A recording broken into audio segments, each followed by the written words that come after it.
the big debate in the world is actually how to de-risk the global economy. There is both respect for India, but there is also a great sense of anticipation about where India can fit in.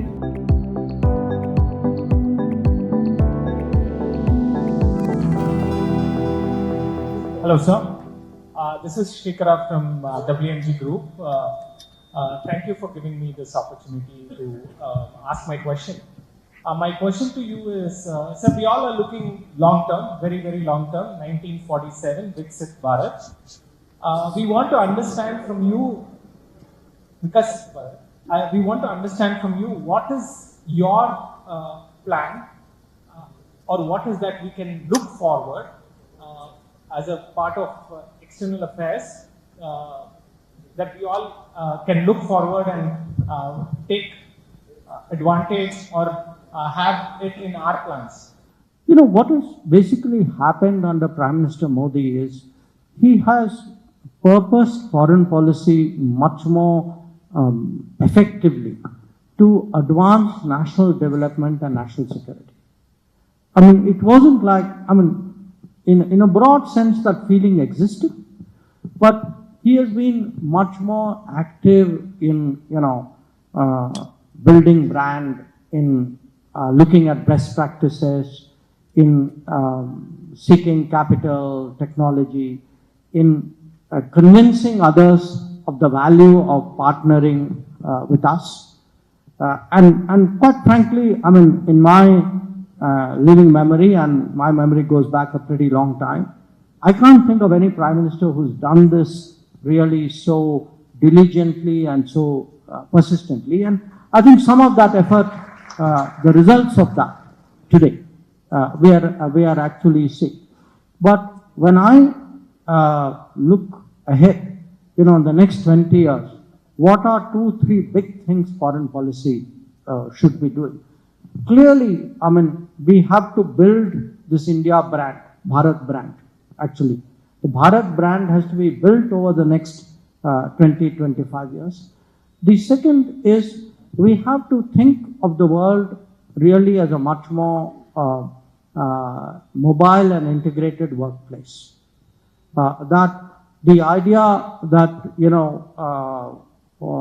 today of people, all professions actually are going to become much more global, because as I said, there's this huge demographic challenge which already the world, parts of the world are experiencing. This is going to aggravate very sharply, even by the end of this decade. And the result of that, I think we have to envisage the world in terms of mobility, in terms of employment, in terms of enterprises and their location in a very different way. The third, and therefore it's very, in a sense, it's very people-centric. The third, of course, is that we have to look at what technology means, because, even I'm giving you a negative sense, there's an opportunity side to it as well. Typically, we think threat means, national security means border. National security means terrorism. National security means something tangible which somebody from outside comes and does in your home. Today, that's anachronistic. That if you look, as I said, we are walking emitters of data. That itself is an issue of national security. So how do we reimagine actually both what security is and what opportunities are? And there will be new domains, there's a big debate already, should there be guardrails for AI? What about space? There are very radically different views about to militarize space. What does it mean? I would say deep sea.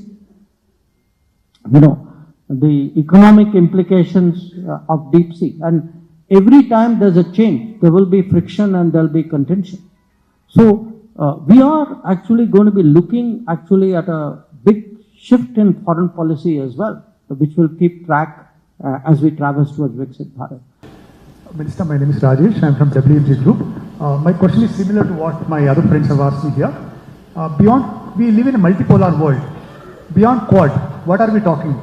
You have done a significant progress in Quad, and again, Quad is a reality and IMA is a dream. Are we talking about any other multilateral arrangements? Thank you. This question beyond Quad, we are already doing beyond Quad. Look, much before Quad we started BRICS, okay? BRICS was done as a message to the West, saying, guys, don't think you're going to call all the shots.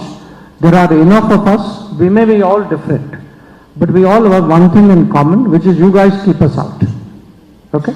So that is what united us, and in a sense, that has become a pressure point on the West. So I think what is happening is where, because today the UN is dysfunctional, because the alliance politics is breaking down, we are moving into a new way of diplomacy where a group of countries come together and say, okay, for this issue, we will work together. So IMEC is such an example. We have something called I2U2. You can get small ones, big ones. It need not be on politics. I mean, some of you would be surprised. We identified countries which all have big cats, okay, and created something called a big cat alliance. We have done it in solar. We have done it in disaster resilience. So, in fact, I audited the last 10 years. There are 36 such gatherings which we have initiated or which we have joined in the last 10 years. It's a new way, really, of doing diplomacy, one I think which will get stronger and stronger.